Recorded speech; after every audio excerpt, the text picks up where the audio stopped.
Nous avons vécu cela avec plusieurs artistes, plusieurs personnalités qui sont décédées au lieu de leur vivant, bazalaki vraiment dans la condition à passer. Bah moi na lisungi à batuté, mais tant on va confier, tout le monde va bénir juste pour nous contribuer. On a reçu un cercueil, on a reçu la boye, on a reçu ça autant. C'est présente encore l'artiste musicien, un grand chanteur, un grand compositeur. Bah écriture nous ça comment na mboka oyo Simba. Je vous dirais tout simplement qu'aujourd'hui, s'il faut citer la chanson qui Tokoya Sala et Simba, autant la chanson le rôle deux saisons. Oyo et bimisa Meje 30. Bolingo ya motema e bolingo, bolingo nzemboana. Compositeur nango yeyo banzembo lokola Andi Putu oyo fera auto yemba na album na ye il y a pas longtemps ici kolo na muta comment nzembo wana yeyo abeta banzembo lokola ba FARDC a travailler na mama Tchala Mwana. Ça fait très mal aujourd'hui de voir condition nini ndeko na biso azo vivre nango lelo condition nyazana yango lisunge ezalité les ba traitement malamu te ozo ba traitement moko eza bongo ça dit il y a pas l'argent. Nazawa nazufuta ndako nafutelaka ndako nasalaka na vivre donc nazobeta suba concerté soki l'air Tchala Mwana azalaki yebine na ina Tchala Mwana ekozala boyite tamusa satina na libanda mboka otawo ezaki na sima likolo awa so otalaki yango comprenez bandeko eza facilité hein eza facilité. Merci mesdames, mesdemoiselles et messieurs. Vous qui nous suivez partout dans le monde, je dis merci à tous les Congolais, bandeko na biso artistes, bandeko to benga souvent ba prêtres, des mécènes, des producteurs, ainsi de suite. Ba o ba mécènes surtout ko ça batuka so ba kofi. To pesi bino mbote na yebike boze belé bozolanda biso, ezabino bat boza na Paris, ezalabino bat boza na Angola, ba o baza na Brazzaville, en Chine, partout. Nous vous aimons bien. Je sais que à cet instant de toute l'émission Oyo n'a pas si na motema onga na zoyoka comme on a la situation en boye. Je pense que ça fait très mal. Vous savez parce que moi ça me fait très mal. Tous dans un système te na mboka na biso tous la ramuta ku facilement to ya kokunda et to so ba cercle ya cher parce que c'est ça l'habitude de nous les Congolais. Dans la politique wana to zela raso moni muta kufi alors que so ba cercle ya valeur à $1000 ba mona ko za danger aux grands prêtres mais tant mutona zaki na bon moyi o tikala ko sungate o tikala ko sala quelque chose te. Nous avons vécu cela avec plusieurs artistes, plusieurs personnalités qui sont décédées au lieu de leur vivant, bazalaki vraiment dans la condition à passer. Bah moi na lisungi à batuté mais tant on va confier tout le monde va bénir juste pour nous contribuer on a reçu un cercueil on a reçu la boye on a reçu ça autant. C'est ce qu'on a toujours constaté dans notre pays. Aujourd'hui je pense que je vous présente encore l'artiste musicien, un grand chanteur, un grand compositeur. Bah écriture nous ça comment na mboka oyo Simba. Je vous dirais tout simplement qu'aujourd'hui s'il faut citer la chanson qui Tokoya Sala et Simba autant la chanson le rôle deux saisons oyo et bimisa Meje 30. Bolingo ya motema e bolingo bolingo nzemboana compositeur nango yeyo banzembo lokola Andi Putu oyo fera auto yemba na album na ye il y a pas longtemps ici kolo na muta comment nzembo wana yeyo abeta banzembo lokola ba FARDC a travailler na mama Tchala Mwana des années. Il fit d'ailleurs non seulement comme un grand compositeur aussi ya mama Tchala Mwana mais il fit aussi un arrangeur abane ko arranger biloko nyonso ya Tchala Mwana et puis na ba concert nyonso ya Tchala Mwana il a toujours été présent. Il a eu à voyager avec Tchala Mwana dans la province ba place belé. Il a travaillé avec Inkesere Meneya. Il a travaillé avec Madilu System. D'ailleurs, l'orchestre de Madilu System, le composant orchestre, le Mutasala orchestre, c'est lui qui a recruté plusieurs musiciens. Il y a orchestre Madilu System. C'est vrai que c'est la moto Koufa, il y a les Kamouté. Aujourd'hui, je suis encore avec lui. Ça fait très mal aujourd'hui de voir conditions qu'on a vu à vivre dans le conditions nyazana yango lisunge ezalité. Bravo quand même na ba oyo ba tieki quand même moi liboko. Là je remercie Didi Kinwani, je remercie Adonis Milvisa, je remercie Titi Levalois, je remercie tout le monde. Je ne peux pas citer les noms de tout le monde ici, mais bah oh nous sommes que to contribuer qui m'a mouketan makamangwe bandaki, nous vous remercions. Mais n'oubliez pas que la situation continue d'ailleurs aujourd'hui et s'empirer le sous koleka. Le kolo boyebaki ozo boze ko mona kezaki mbasu. Lelo et s'est transformé na plus que mbasu. Na bandi ba image bozo la nana bozo mona. Ça fait très mal. L'artiste est en train de souffrir. Bon la nande bozo mona ebo été azo souffrir, azo la conduite chaque jour, alelaka chaque jour. Tandis qu'il y a des mécènes. Aujourd'hui s'il perd la vie, je sais que bana chango, soit disant ba prêtre, et la bande ko nous so boza ke boza na ba moyen na yebi que Borobimisa Moutou, Boroluka Bosso, Baba Cercueil, Boroye, ça m'a combiné, puisque à l'accoutumée, chez nous en Afrique, c'est comme ça, surtout au Congo. Parce que la Ramoutou, Soka Koufi, le grand prêtre, Babini, non. On doit quand même reconnaître la valeur de quelqu'un tant qu'il est encore en vie. Il faut que ça s'appelle Moutou, tant qu'il y a un bon moyen. Toi, c'est la télé Moutou à faire de bon moyen. Si Manango Toye, tout le monde non, moi je suis tel et je suis tel. Non. Il y a des députés à Tchangou. Tchangou aujourd'hui a plusieurs députés. Même les députés provinciaux, même les nationaux. Boza et Belé, au Boutiara Makele, au niveau d'ici à Tchangou. Boyebi, artiste très bien. Boyebi, Roi Babel très bien. Il a eu à travailler avec Titi Levala au sein de l'orchestre Tambour Levala. D'ailleurs, il est parmi les cofondateur de l'orchestre Tambour Levala avec Titi Levala. Là, si Titi Levala est en train de me suivre, il ne va même pas contredire cela. Il a eu à travailler avec plusieurs artistes. Mais aujourd'hui, il est en train de souffrir. Condition de vivre dans le monde, c'est très douloureux. La bande ba image, place bozali boki passi. To ba tele non e bandeli to contribuer à qui. To souvenir qui na bande so kozana mwana na yo azobela à coach hôpital, tu ne vas pas dire que chose de binisa 500 francs na bande la maladie, tant que nanu a commis bien na kosuka wana na kotika ko soutenir yé. Donc on doit aider quand même l'artiste. Alors, Roi Babel, na lingaki to seulement mukeli solo ya situation za nango. Dernière fois na hotel comme on a eu situation za liboité, za inde mususu. Aujourd'hui, situation est s'empirer de plus en plus. Ngana yeba kezaki juste moi dérangement joueur na lokolo tango zaki menacé na bakuluna et kolongwana yeko comme mbasu. Et aujourd'hui, on a zomona za sumbasu te. O commission loko mususu eza presque mbasu. Ça dit à quoi? Qu'est-ce qui ne va pas jusque là? Ezali ba traitement malamuti. Ozo ba traitement moko eza bon ça dit il y a pas l'argent. Nazawa nazofuta ndako nafutelaka ndako nasalaka na vivre donc nazobeta suba concerté soki l'air tchala mwana azalaki yebine na ina tchala mwana ekozala boyite tamuso asatina na libanda mboka donc eza pasi naza penda assister penda te. Mais nous avons appris que ezana bazwa qui est en charge dans l'hôpital moko ça n'a pas na hôpital nazoka traitement car na Petro Congo place boyaka nazoka na ba traitement na mombo ambasu na salle za ko simbate. Allez na eko kende na place bandicapé na Willery on ezaki ba grande sœur apoto mutu batinda ngai. Ouais. Nazoki ba traitement apota o ezaki na simbalikolo awa. So tala kiango. Comprenez bandeko eza facilité hein, eza facilité un artiste aza na ba conditions oyo eza facilité. Le long de Roi Babel vraiment tu dis que ozo souffrir et souffrance aux yeux combien de temps? Le collège combien de temps? C'est presque une année koki. Une année. Pendant une année, l'artiste souffre. Est-ce que je vois quand même le songi à Bandeko, Kebazoya, Kotala yo, ça c'est un, à part Kotala. Est-ce que ça n'a pas été en charge, que vraiment dans le Roi Babel en charge, même pendant un mois à Pamba, au côté d'un hôpital, moko approprié pour le traitement? C'est Azate. Andeko Bazate, Oyo Bazo Zonga en charge Bazate. Moko, Fona Nazana, la vérité, Jango Imuta Mekaka, Jango Imvunzi honorable. Ameka kosunga ngai mwa muke mais niveau ya problème naza nango zo singa penda mwa mbongo ya bien nazwa na traitement ya bien hôpital ya bien ba traitement pour le réussir parce que ndenge komi boye nazo continuer ka chaque jour pour souffrir et si on a kufi j'espère que ba mbongo mama kasi ndenge balela ka Rika Mboma moi je regrette beaucoup, vous savez, de son vivant Henri Kamboma m'avait appelé. C'était prévu à ce qu'on se voie avec lui. Là, il était encore très malade. Malheureusement, je n'ai pas eu le temps de le voir. Et c'est par après qu'on regrettait Nassimata Makoufi. On a vu comment on a enterré Henri Kamboma. Mais est-ce que les gens comprendre que Henri a souffert aussi? Henri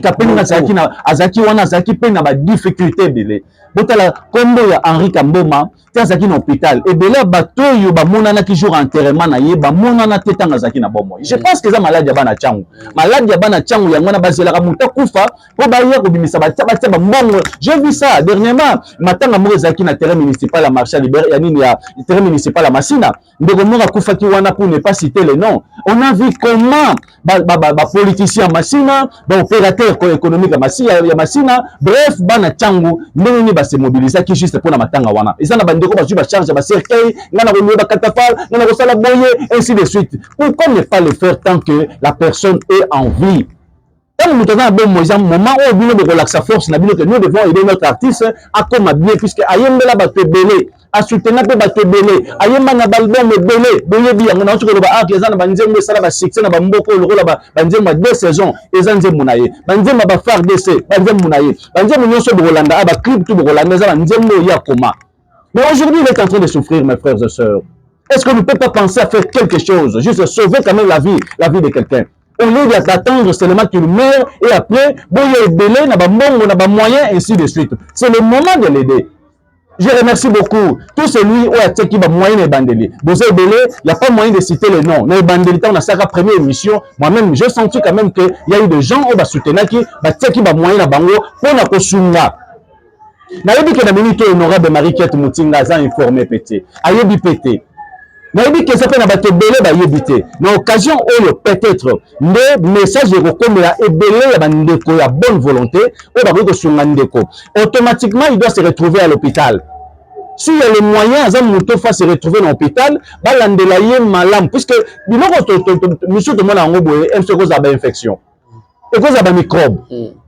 Tu recommandes à niveau oyo. Alors s'il y a des bons médecins, hôpital moko approprié, lokola bangalema, lokola bamutomboli kembe, on suppose qu'il y a un traitement moko approprié. Alors moi je vous demanderai, s'il vous plaît mes frères et sœurs, ba prêtre nyonso ya Tchangu, bino ba beni le barato ba leader ya Tchangu, les politiciens de Tchangu, les opérateurs économiques de Tchangu, vous êtes si nombreux. Na boyina tanga ba kombo na bino awa boza ebele. Ezala ba députés provinciaux, ba nationaux ya Masina, ya Njili, ya Kimbantseke, ya Ntsele, ya Maloko, boza ebele. C'est le moment d'aider notre frère. Et ça bino ba besoin la mission na poto boza ebele. Ba bon l'histoire bozali, ba titi les valeurs bozali, qui encore na niveau ba Florence Mangwei bozali, ba makila champion, boza ebele na poto pour ne pas citer le nom. Vous devez aider notre frère. Si réellement vous aimez Tchangu, c'est le moment il y a soutenir ndeko oyo. Na boyi lobby à perdre vie. Donc, nous maintenons la banderole, nous devons faire qui est d'accord, nous devons faire qui est intel. On ne veut pas. On veut à ce que, tant qu'il est encore en vie, c'est le moment de faire quelque chose pour sauver sa vie. N'attendez pas ce qu'il meurt, pour bien recevoir la cercueil, to boyi l'esprit, on a malon au niveau de Siga Tchangu. Bon, sur un écho, tant qu'il y a un bon moyen. Il y a dit, je sais que, on soutiendra à tout moment, on le mbagabale qui n'a été. Et la deuxième ou troisième fois, moi personnellement, na binisi mutu pe la rosenga et pas na yo ya Didi. Donc, wa babel oyebi le ki na yo oyo. Oyebi pe moi muke a apporta. A sali belé, a commis belé. Ce qui est la possible ya Didi de faire quelque chose, de soutenir encore. Je vous rappelle que Didi Kinouane a envoyé l'argent. Dès le début maladie oyo a Timbarambong. Alors, na rosenga pe li susu ya Didi. Mutu Timbarambong on a commis ka malamute. Situation est qu'on s'empire cap. On les qui n'a été. Si possible de faire quelque chose. De même manière, nous avons pour na Didi, nous avons pour na badine comme sous. Et ça la député, et ça la bazana ba moyen nyonso. Si vous pouvez faire quelque chose pour sauver la vie de notre frère. Roi Babel, quel est le tout dernier message au qu'on lancer à l'égard ya bateau ba otala yo. Ce qui ba linga yo, ba bazana posa ba mona yo envie, ba mona yo ozongela lisango. Ouais, message car ndenge yo ye na ndako yo komona nga nazola la te ba jour je ne dors pas nazola la te donc nana passe nazai kutu ko telema nazo ko telema te donc na wuti ko fali na tini message ba fali pour pana wuti ko yembaye obi na wuti ko yemba fali nzembo na yo kango suka na melope na wuti ko yemba la fali. On a fait Didi Koukout Kolobate, na banda ko embaye banda tambo, misa diama pas Didi Kinouane, bona boui. Aza vie nanga, oyo kut na ko lobana banda ko lelate, via yebi ndenge tozakana ye. Vie Didi talale ki na ndenge na komi. Ezali manque ya ba traitement malamu. Bande ko bazana ba poto, ba boliston noka. Na bebisa ki o dernièrement que ça ne va pas. Tamu so mona ki on baje, mais lelo yo ambassadeur Nixon kaka yem tabanda makambo ba député à Tchangu Jango Imvunzo le mbape bisote ko mbanga te tala position na commune donc ba ninga na ba mission ba wera son ba jibem piana fali pupa na yebi ko loba to kutana me ngai na position malam te vie na ngai rambo wera son de ko na ngai frère na ngato travail na o trop ready à misi ko le mbanga te parce que ready à misi ale mbanga te ba ile kanto na o saluer yeso na kepa na ya tama mukembe situation comme lelo eza trop ozo kwata ko tambola te présent nazo ko tambola te mo te beki yango na sa ko yo kutinga na mbeto kolala nazo ko tambola te passer ilo longisa passer ilo message yango wana donc yo za pembe nanga en tout cas sungande ko na yo nazo traitement malam no hôpital a bien asengi so gentini mbaka ngobila DG Jospin Mbaka naza mutu ya kolela boyite na wuti ko yembela ACP yembeli ACP donc vie nanga Gentili Mbaka na yebi okipa ngai mais kana komi nango eza grave botala problème na ngai ba congolais tout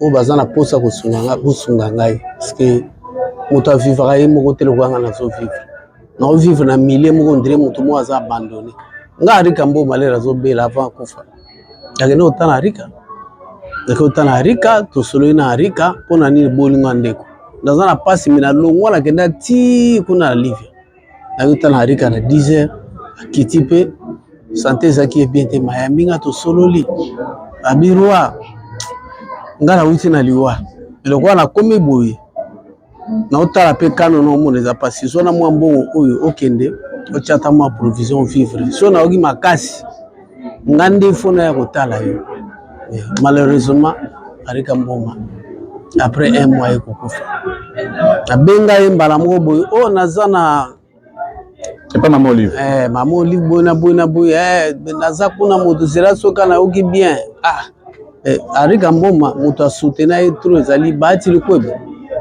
oto zo pesa mbote bati abi bati abimisi mbongo na ba $25,000 pona ngai bon ngai naza mokomi naza mobomite na mokomi na moyembi na bato to nga na salisa ba pensina nga ba héritier wata otala position nga naza nango ba pensina nga héritier wata feregola ba pensina nga fali pupa ona uti koyemba sikoyo auti koyemba osikoyo Apollo 11 tala situation ya naza nango et puis fali wana za petit à côté moko à côté ne moko fe na nga Gentili Mbaka ngobila okanga mato ite na problème ngo nazana yo ebindenga nazalaka na yo donc osunga ambassade Nixon merci mingi parce que